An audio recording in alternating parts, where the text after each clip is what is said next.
Get ready. It's time for the Medicare Funcast. Medicare information for those that need it. Music, memories, interviews, and pop culture for those that don't. And now, here's Brian Kulis. Welcome to the Medicare Funcast. I'm Brian Kulis, and in the first part of the show, I'm going to bring you interesting Medicare information. If you're too young for Medicare or could care less about Medicare or are happy with your plan, then you can just skip to the second part of my show. On each show, I'm always going to have music, memories, interviews, all kinds of fun stuff, the second part, so you can just skip to that. And this is going to be part 2 of an interview with the rock and roll detective, Jim Berkenstadt. His latest book is Mysteries in Music, Case Closed. We'll find out if Dennis Wilson of the Beach Boys actually stole a song from cult leader Charles Manson. And make sure you check out part 1 of my interview with the rock and roll detective, and you can find out about the Beatle who vanished. There was a gentleman who actually filled in for Ringo Starr during the height of Beatlemania. Crazy story, and that's about the Beatle who vanished. That's episode 1. And again, Jim Berkenstadt will be on the show right after the break today. And a shout out to Doc Washburn, the voice of the resistance, and Red Pill Sports with Donnie Copeland, Sports Done Right, all on the Doc Washburn Plus show. So today I'm going to focus on Parts A and Parts B of Medicare. What in the world is that? Well, if you have a Medicare card, you'll see Part A and Part B on the bottom of your card. Again, you may be a caregiver for someone, and you've seen this card, or you're helping your parents out. It's going to have the name, Medicare ID number, and Part A and Part B is what we're going to delve into today. And Part A and Part B are typically known as Original Medicare. They work together hand in hand to help people out, and Medicare Part A covers hospital care and services provided in an inpatient hospital setting. Medicare Part B covers things like doctor's visits.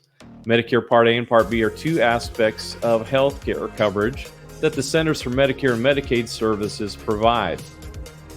And again, Part A is hospital, Part B covers things like doctor's visits and other outpatient procedures. These plans are not competitors. They work hand in hand to help with your healthcare coverage. And what is Medicare Part A? That's the big question today. That's what we're talking about. There's several aspects of healthcare that may include the following. So Part A may include short-term care in a skilled nursing facility, limited home health care, hospice care, inpatient care at a hospital. And for this reason, people often call Medicare Part A hospital coverage. Eligibility for Medicare Part A. You must meet one of the following criteria. Be age 65 or older, have a disability as determined by a doctor, and receive Social Security benefits for 24 months. Typically after 24 months, you'll be converted to Medicare. Renal disease, end-stage renal disease, and also ALS, known as Lou Gehrig's disease. Whether or not you receive Part A without a premium depends on you or your spouse's work history. Most people who qualify for Medicare do not pay a Part A premium. No, they don't, which is a nice thing. If you worked at least 40 quarters, approximately 10 years paying Medicare taxes, you probably don't pay a Part A premium. Even if you did not work for 40 quarters, you can still pay a monthly premium to have Medicare Part A. Medicare Part A premium in 2023. In addition to the premium cost, which are typically zero for most people, there are other costs in terms of deductibles and co-insurance. Yeah, I know. You pay a portion and Medicare pays a portion. Part A hospitalization cost. Inpatient hospitalization days 91 and higher are considered lifetime reserve days. You receive 60 lifetime reserve days to use over the course of your life. If you go beyond these days, you're responsible for all costs after 91. A benefit period begins when you're an inpatient and ends when you have not received inpatient care for 60 days in a row. And here's what you'll have to pay for Part A hospitalization cost in 2023. $1,600 per benefit period. So if you go in the hospital, you got to fork out $1,600. And costs, unfortunately, are projected to rise in 2024 with the cost of milk and eggs and everything. I'm sorry about that, but they are projected to rise next year, unfortunately. So that happens, and the Medicare costs just keep going up and up, it seems, and I'm so sorry about that. Wish I could do, I can help you with other aspects, but I can't help you with those set costs. Other things you need to know when you need help in the hospital.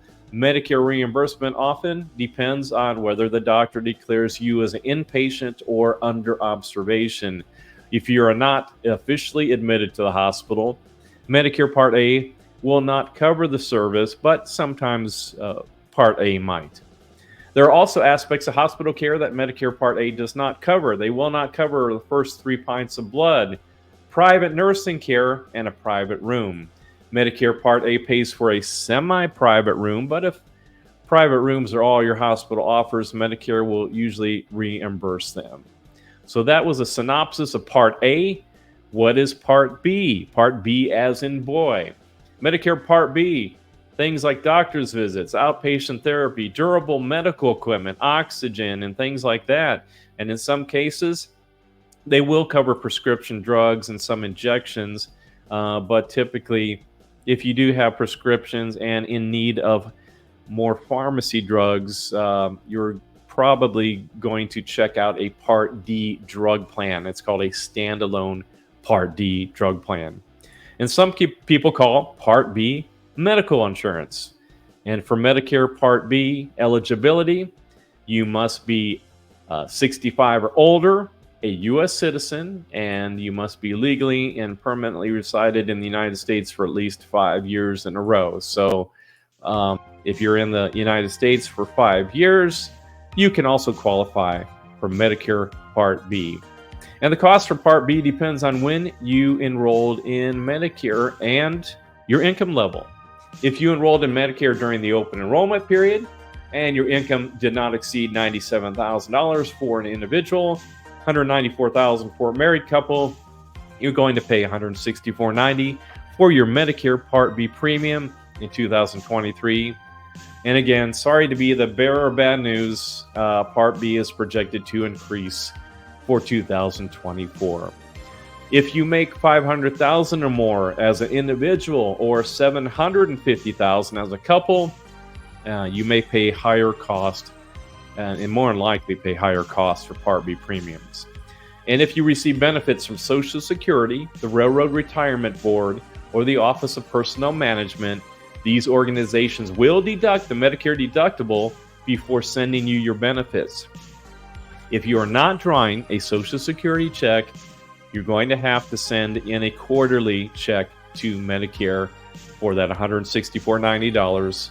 That would be $164.90 times 3. The annual deductible for 2023 for Part B is $226, and it's projected to go up, unfortunately, in 2024. And if you did not sign up for Medicare Part B in your enrollment period, usually right around when you turn 65, you may have to pay a late enrollment penalty on a monthly basis. Once you meet your deductible for Medicare Part B, you're usually going to pay 20% of a Medicare-approved service amount, while Medicare will pay the remaining 80%. Medicare Part A and Part B enrollment periods. Let's talk about those. If you or a loved one will be enrolling in Medicare soon or switching plans, don't miss these important deadlines. Initial enrollment. It's the period that begins 3 months before you turn 65, 3 months before your 65th birthday, the month of your birthday, and 3 months after your 65th birthday. And I'll be happy to help you out. I help a lot of people when they turn 65. They move. They're leaving group coverage. You can call me. This is Brian Kulis here at Affordable Health and Life. And let me get you that number here. Let me find my cool little gadget here and see if we could get that going for you here. And there it is right here. It's a little banner that we're going to do. Yeah, there it is. I love these tricks here.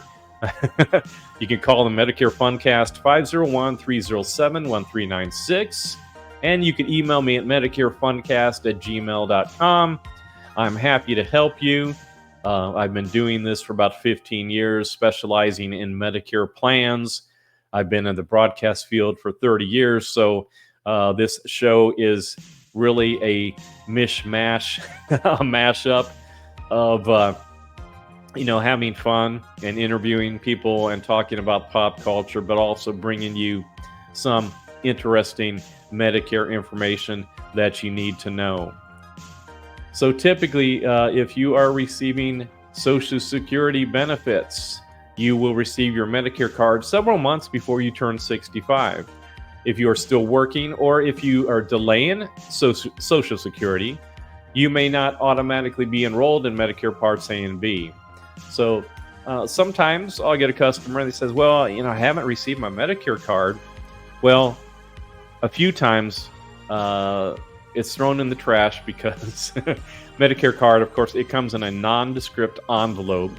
So if you're getting near 65 looking for that Medicare card, my tip is try to open all your mail because it's probably in a nondescript envelope. If not, sometimes they mess up and don't send them out. So look before, a couple months before you turn 65, you should get your Medicare card. If you don't, I would suggest that you go by your local Social Security office. You call Social Security at 1-800-772-1213. That's 1-800-772-1213. Or you can enroll online. A lot of people do that. It's quick and easy at ssa.gov. ssa.gov. You can enroll in Medicare ahead of time on that website. And general enrollment typically is going to be January 1st through March 31st for Medicare Part B if you did not sign up during your initial enrollment period. And open enrollment, of course, we talked about that in the first episode here on the show. Medicare open enrollment October 15th through December 7th for Medicare Advantage and Part D prescription drug plans or enrollment changes.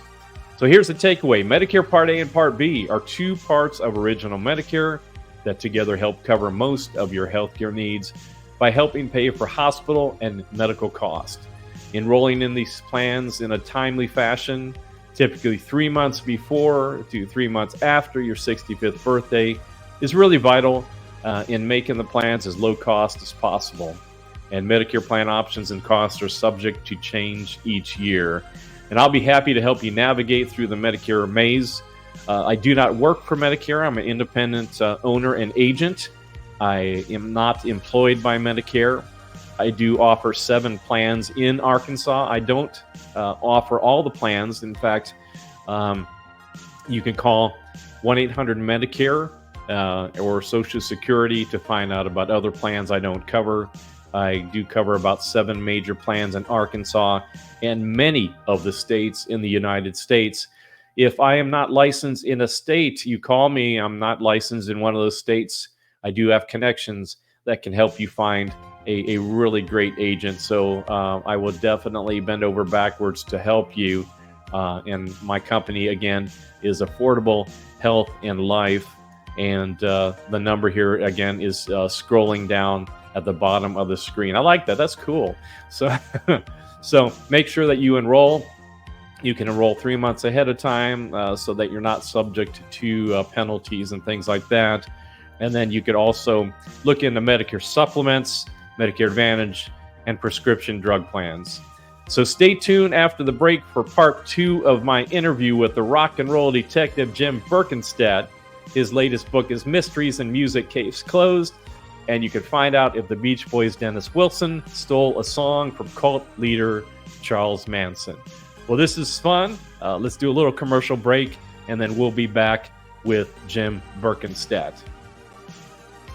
In just a few moments, we'll return with music, memories, pop culture, and more on the Medicare Funcast. I want to thank several of our sponsors of the show. One of them is Red River Auto Group, the big car dealership in the middle of the country. And Mitch Ward and crew believe in freedom, including freedom to buy a car, truck, van, or SUV online and have it delivered to your front door anywhere in the continental USA. Call 501-381-7807 or visit them on the web at redriverauto.com. And if you're in Central Arkansas and need new auto glass, Mike Seawald at Generations Auto Glass is the man. Mike and his staff will treat you right, and I know because I've known Mike and his family for almost 20 years. I highly recommend Mike and Generations Auto Glass. Generations services body shops and individual customers. Call Generations Auto Glass at 501-708-1420. And I want to thank Mike Lindell and MyPillow for being a sponsor of the Medicare Funcast. I had the pleasure of meeting Mike Lindell last Christmas in Oklahoma, and he was very down to earth and super friendly, and he truly believes in his products. We all know about MyPillow, but MyPillow also has bedding, clothing, towels, and mattresses.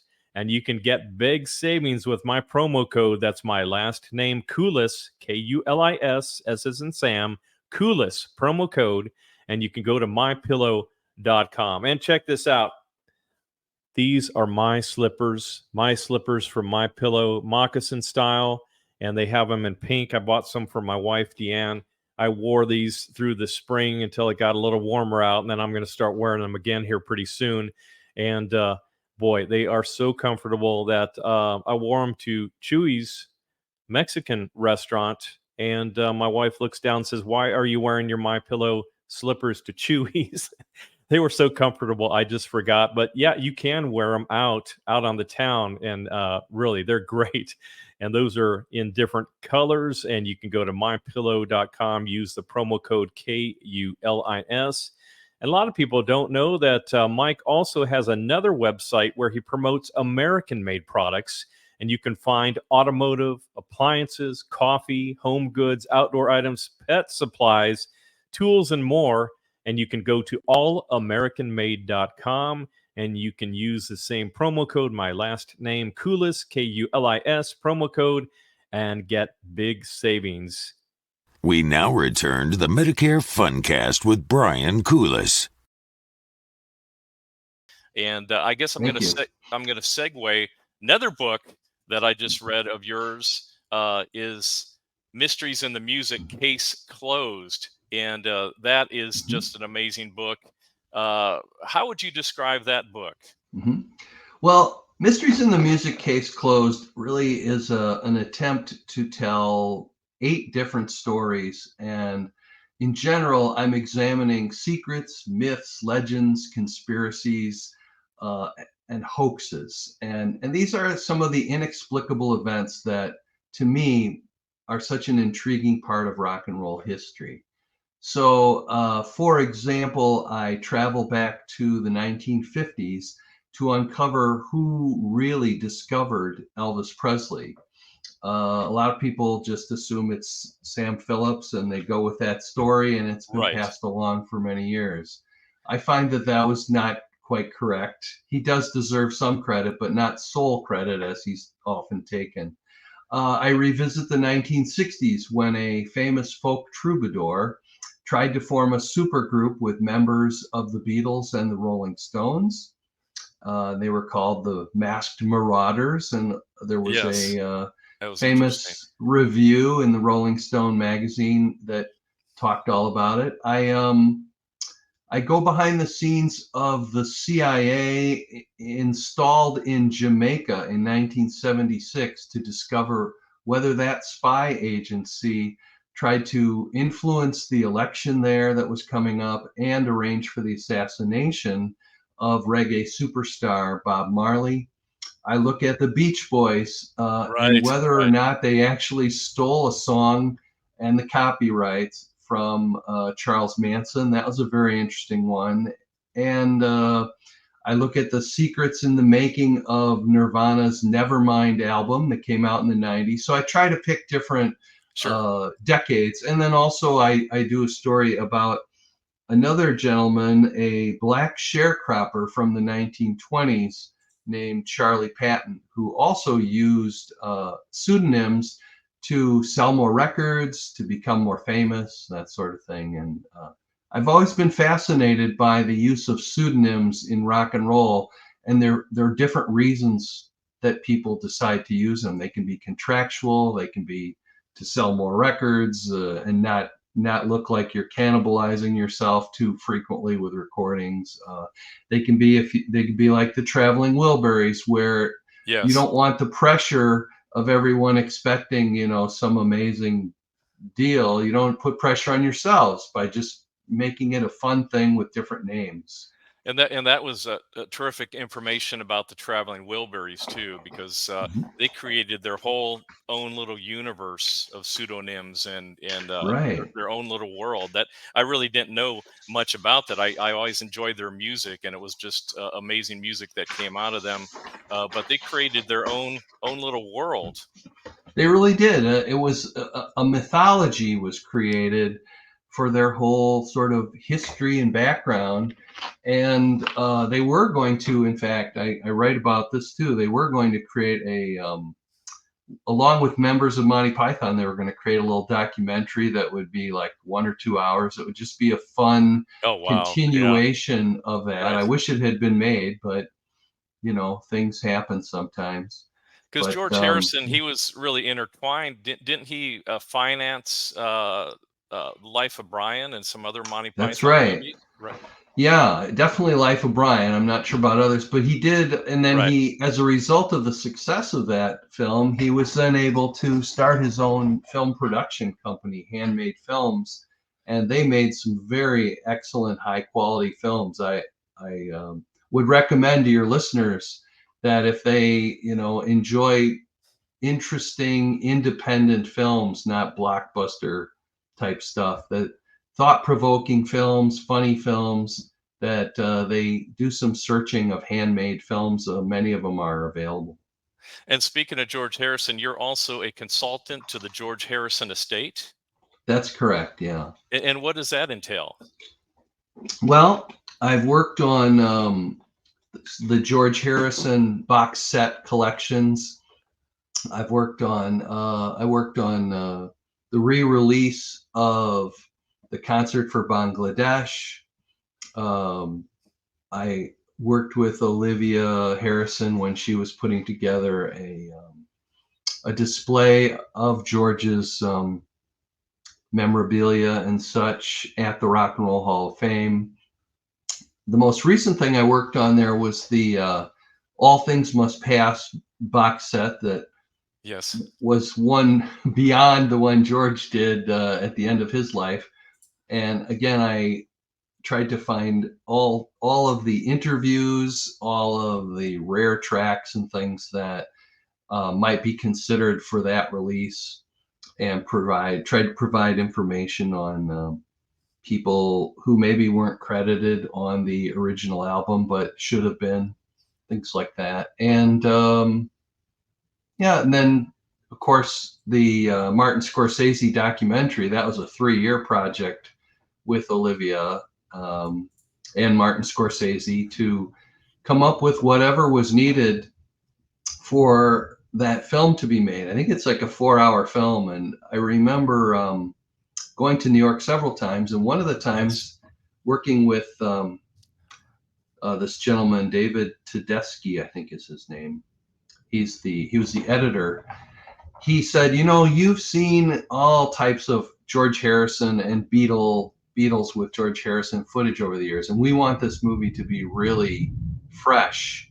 So I want you to sit down with me and tell me, you know, is this clip or this segment fresh, or is this something that Beatle fans and George fans are going to say, oh, I've seen it before?